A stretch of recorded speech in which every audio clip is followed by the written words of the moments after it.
So we've been talking a lot lately, and Esther's been thinking incessantly about it on her own subjects and time, about the power of non-resisted thought, the power of non-resisted thought, the enormous power of non-resisted thought. I want this, I want that, I would like to have that, but no power in that. And the reason that there's no power in it is because you killed the momentum right away. Oh, lovely, but I would really like to have that, but. So no momentum. So let's just say that power is momentum, and that momentum is power, and that power is non-resisted and momentum is non-resisted. So the more you allow a thought to flow without resisting it with the contradictory thought, then the more speed it picks up, the more energy it attracts, the more its bigness happens, the more its power happens, the more the force of it happens. Are you getting the sense of what we're talking about? So if you are thinking a thought about something you really, really want, that you've been a while wanting, and your conclusion is it hasn't come yet and is too slow in coming, then when you think about this thought, you think about it with such a mix of resistance that nothing changes. It just stays in its same relationship with you. You want it, but you've got a push-pull going on with it. So no momentum ever happens, and no what feels and looks like magic to you and others ever happens, because you don't allow the momentum to allow it to happen. If you have a thought about something that you don't care that much about, you're not offering much resistance to it because you're not thinking about it that much, but you're not really encouraging the momentum of it either, because you're not focused upon it. But this is the thing that we want you to hear. Even though you're hardly even thinking about it, the fact that you're not offering resistant thought means it's gaining momentum. So things you sort of kind of care about or sort of kind of want that you don't offer very much resistance to, they get bigger and bigger and bigger and bigger. The momentum comes and they keep presenting themselves to you in different ways, and then they get big enough that you see them. We love you so much, and then when you see them, what do? But then you offer the resistant thought, because you believe in the but. You believe in the objectivity. You don't want to look like a crazy dreamer. You don't want to look like someone who doesn't face reality. And we want you to be someone who is fine with us if you face reality. We just wish you'd be a better selective sifter about which parts of reality you face. We don't want you to make stuff up. We don't want you to irritate people by saying things that are absolutely opposite of what they are. But we also want you to speak more about what you desire. So we'll talk about that as we are moving forward here today. How can you manage the energy of your own thoughts? How can you allow more momentum to flow? How can you allow enough momentum of what you desire to flow that your contradictory beliefs don't have enough power to really slow them down that much? If you're at the top of the hill, this is a perfect place for this analogy. Esther was knocked over the first time she saw the San Francisco hills. She couldn't believe anybody was really driving on them. And so we said, Esther, imagine that you're at the top of the hill and you want to give yourself a lesson in gravity and inertia. So you just get behind your car, take it out of gear, take the parking brake off, and push it just a little bit. And when it's just on this level ground at the top of the hill, you'll be able to push it. You'll be able to nudge it. You'll be able to push it right over the crest of that hill. So Esther thought about what that would be like. And she realized that because of the laws of the universe, because of the laws in place about gravity and inertia, that car would get rolling fast enough that no resistance that she could then offer could stop it. Oh, if she's at the top of the hill and it's just barely beginning to roll, she could step out in front of it and it bumps up against her because not much momentum is moving yet. Yes, so she could stop it with her own body. It would hardly hurt at all. But if she waits until that vehicle is at the bottom of the hill, she's standing down there at the bay. Oh, here it comes, here it comes, here it comes. No problem, I'll stop it. Here it comes, here it comes, here it comes, here it comes. She's not going to stop that, is she? The momentum of it is going to take her over. So we want you to contemplate your power of non-resisted thought. We want you to stand at the top of the hill and let your thoughts roll in ways that are non-resisted. Now, you do that about a lot of things. You do that about the things you already believe. If you want something and you believe it, then you've got non-resisted thought. That's why you keep living it. Whether you want it or not, if you believe it, there's thought that is in motion that is not being resisted by you. When you really want something and you're not in the way of it, then it's manifesting all over the place, isn't it? But we want you to find a way, and you can do it here today if you want to play with us in this way. We want you to find a way that you can believe what your manifestations or evidence have not yet proved to you. We want you to believe in your extreme ability to attract wealth and prosperity into your experience. We want you to believe in solid relationships that feel good all day, every day. We want you to believe in a physical body that feels good, that's vital and alive and regenerating.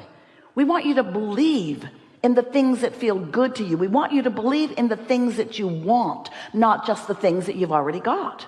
You don't even, we love you so much, you don't even do a good job of believing in what other people have received. You just make stuff up. Well, they got it because look at that wonderful life that that person is living, but they inherited it. Lazy. They struggled not one bit. They don't deserve it. And we say, they deserve it. Esther had the most wonderful experience with her family the other night around a table. They play games every now and again. If you were on a desert island, what would you bring? What's the one thing that you would bring? Such a fun game. Makes you want to hang out with a lot of people that bring different things. Which is kind of what your plan was when you decided to come into this environment. You need to hang out with a lot of people that bring a lot of different things. And as you play with each other collectively, you have a lot to choose from. You benefit each other. And so this particular game, Luke asked for the game, and he said, if you could only have one wish. And then right away he said, and you don't get to wish for infinite wishes. He's played with other adults before. What's your one wish? And they went around the table, and Luke said, I want things to be equal.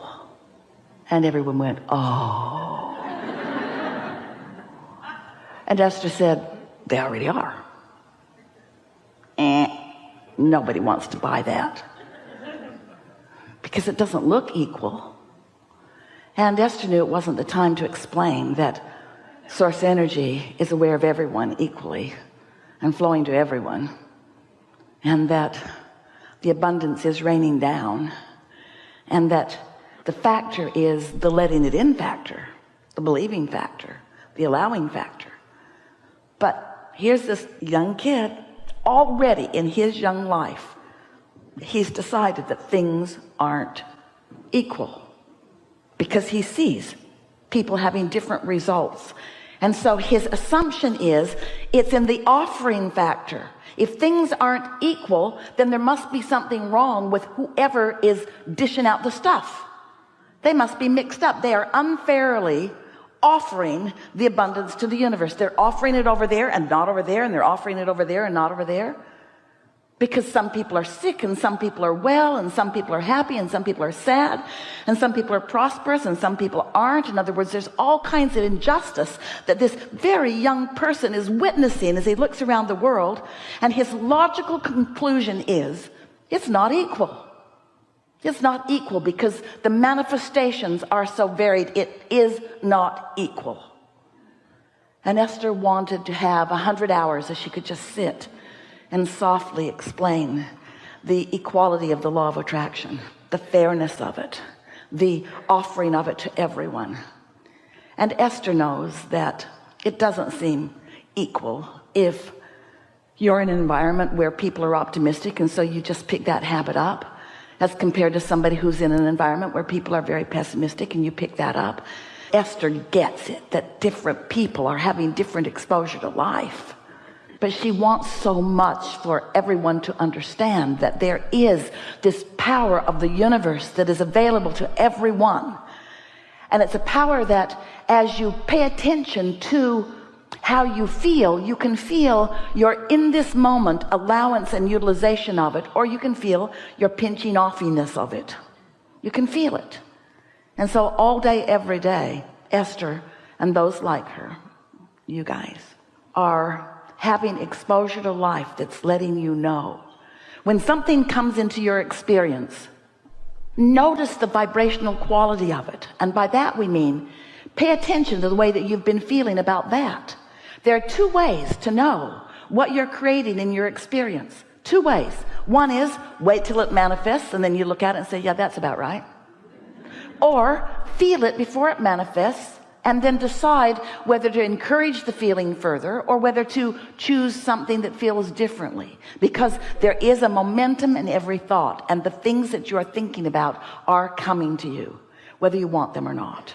You are powerful creators. You just have an abundance and a non-physical energy and a well-being stream and source energy who has been here and been here and been here, who is being here and being here and being here, who is on your side, who is promoting the things that you care about. But this law of attraction is an across the board, very even deal, where you get what you think about whether you want it or not.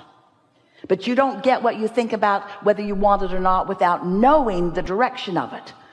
In other words, you can tell by the way you feel, because your inner being is source energy and thinking about the things that you are thinking about, and has a very clear perspective. When you say you want something, your inner being thinks, yes, yes, absolutely yes. And when you think, I want that, and then you are thinking, but... Now, there's a difference between your yes thought from your inner being's point of view and your but thought from your point of view. And that's what equals the contradiction in energy, which is the reason that you feel the way you feel. So if you will just make a decision that you care about how you feel. Esther had an experience lately where she made a decision about something. Let someone in her life up close pretty good. Felt weird right from the beginning. And instead of following her guidance, she overrode her guidance by wanting to give that person the benefit of the doubt. Because that's what good humans do. And then it got bigger and bigger and bigger and bigger and bigger and bigger and bigger and bigger and bigger and bigger and bigger and bigger. And then she said, I knew it then, I knew it then, I knew it then, I knew it then, I knew it then, I knew it then, I knew it then. I really know it now. I really, really, really know it now. I really, really, really know it now.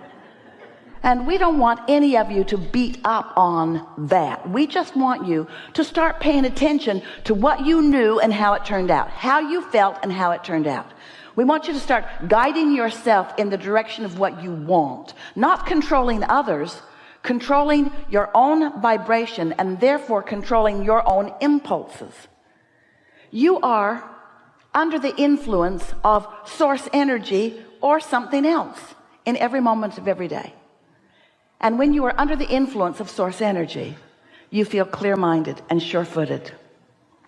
And when you're under the influence of something else, oh, there's impulse. In other words, we get it that you might feel a desire to help out. We get it that you might be inspired by something other than source energy, because every thought that's ever been thought still exists. And the law of attraction has gathered those thoughts into rivers and streams and currents that you can step into and have a pretty good ride on. We get it. We just want you to be more selfish and therefore more aware of the vibrational variance, the possible vibrational variance, the probable vibrational variance, the usual vibrational variance between what your inner being is thinking about, whatever you're thinking about, and the way you're thinking about it.